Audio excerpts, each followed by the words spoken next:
सांस लेने में तकलीफ होती थी, फिर मेरा चालान कटा, मुझे किसी प्रकार की कोई तकलीफ नहीं होती।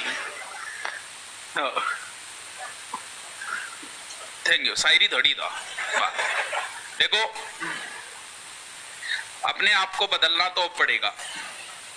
परसों था कि छुट्टी हुई, उससे पहले तो अपने क्या है कि वो कोचिंग मैन रोड पे है, तो 5 टीमें बनी हुई है यहाँ। कल एसडीएम साहब से मिले तो उन्होंने बताया कि 5 टीमें बनी हुई है, कभी एक ईओ के नेतृत्व में, एक तहसीलदार के नेतृत्व में, इस प्रकार से। तो वो भाई बच्चे बैठे थे, सोशल डिस्टेंसिंग आपको पता ही है, बराबर था सबके बराबर था। तो अंदर आ गए।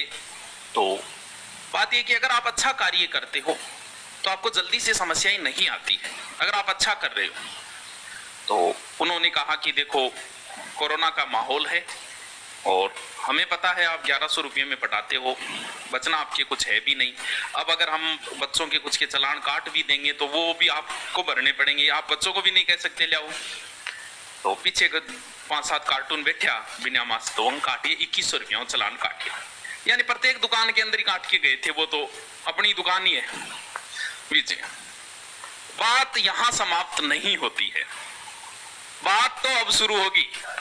बात इतनी सी थी, फिर उनको बिठाया, चाय पानी पिलाई, और वो अब जल्दी इनको कर देंगे, अब हम टेस्ट शेड्यूल शुरू कर देंगे, जिनके बीच में गैप भी होता है, या फिर सोचेंगे क्या करना है, 3 दिन की छुट्टी देके सोचेंगे कि करना क्या है आगे के लिए। फिर कल एसडीएम साहब से मिले तो वो भी बोले कि देखो, हाँ मैडम है, एसडीएम साहब मैडम है, सिक्कर से है और पिछले बैच के ही है। तो अभी जो नए बंदे लगते हैं वो कहीं ना कहीं किसी ना किसी रूप में जानते हैं, पुराने वाले नहीं जानते, लेकिन हम इन 2-3 सालों में जो भी पढ़ाई से जुड़ा हुआ है वो जानता ही है कहीं ना कहीं। तो मैडम जी ने ये कहा कि भी देखो, धीरे धीरे स्थिति तो बिगड़ती जा रही है, आज नहीं तो कल लॉकडाउन की संभावना ही रहती है। ये आपको पता, आज की न्यूज़ों के आधार पर आपको पता चल रहा है। बात ये नहीं कि आप सोशल डिस्टेंसिंग से बिठाओ, कोई बात नहीं, लेकिन फिर भी समस्या तो आ सकती है। अगर एक कोरोना पॉजिटिव आ गया ना, तो फिर हम पूरे के स्कैनिंग करेंगे। अब आपको पता है, स्कैनिंग करते ही 100 चेकअप कराने जाओ, 30 तो आ ही जाएंगे। तो पूरे का स्कैनिंग करेंगे ना, हम बिना मतलब यहाँ कर्फ्यू लगा देंगे। अब बताओ, इतनी सिचुएशन होगी तो बुराई का भांडा किस पर फोड़ेगी जनता। गांव में कहावत है, कहा साइडो को नहीं रुआइडो जा। बात अब देखो, अब सुनो, वो बात बीच में रह गई।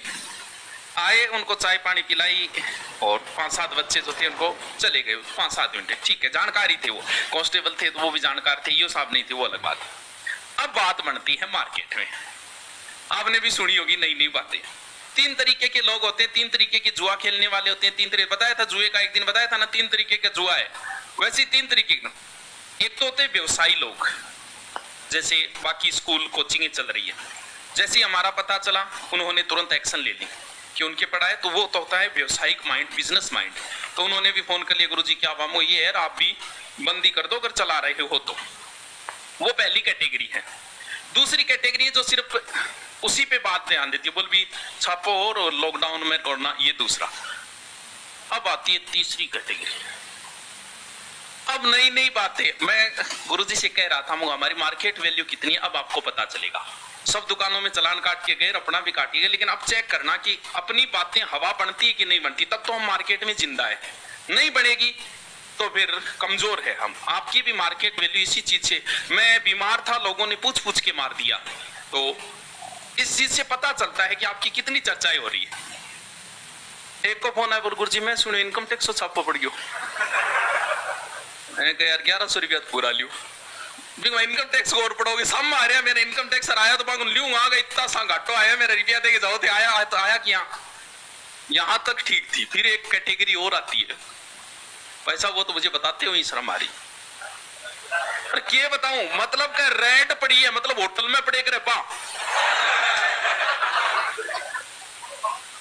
यार, माझी तेरी कश्ती के तलबदार बहुत है, बोला माझी तेरी कश्ती के तलबदार बहुत है, इस पार और उस पार बहुत है, जहां खोली है तूने शीशे की दुकान वहां पत्थर के खरीदार बहुत है। बात ये नहीं है, लोग, सच्चाई है, मैंने जो गुरुकुल खोला है मुझे 1 रुपया भी कमाई नहीं करनी, और मैं भी भवानी से यही दुआ करता हूं कि इसमें सिर्फ इतना ही बने कि जितना टीचरों का काम चले। मुझे यूट्यूब बहुत अच्छी कमाई देता है। मेरे ऑनलाइन एप्लीकेशन से जितने 6 महीने में आपके बचाऊंगा उतनी 1 दिन में बचा सकता हूं ऑनलाइन के अंदर, मुझे नहीं मतलब है। मेरी बुक की रॉयल्टी, बहुत अच्छी रॉयल्टी आती है मेरी बुक की, बहुत अच्छी। तो मुझे कोई जरूरी नहीं है एक जगह अगर मैं नहीं, मुझे कोई मतलब नहीं है। लेकिन लोग फिर भी क्यों पीछे पड़े हुए हैं, ये मेरे आज तक कहानी समझ में नहीं आई। पीछे पड़ना चाहिए उन्हें, ऑनलाइन की कमाई तो वहां से कर रहा हूं, जबकि पीछे वहां से पड़े हुए हैं जहां पर कमाई नहीं कर रहा हूं। अब देखो, अगर लॉकडाउन की स्थिति हुई कि नहीं मुझे नहीं पता, लेकिन अगर कोई एक आ गया तो बुराई का भांडा इस प्रकार फोड़ेंगे कि एक छोटी सी बात को सर्द दुकानों के चलान कटे। लेकिन मेरे देखो क्या क्या नई नई बातें बना दी, तो आप सोच सकते हो कि मैं किसी प्रकार की रिस्क नहीं ले सकता।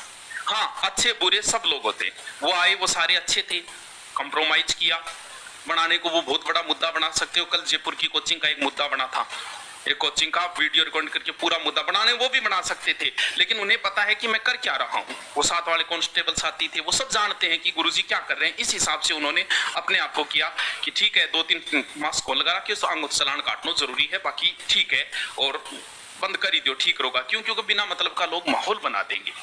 तो रिस्क मैं नहीं ले सकता किसी प्रकार की।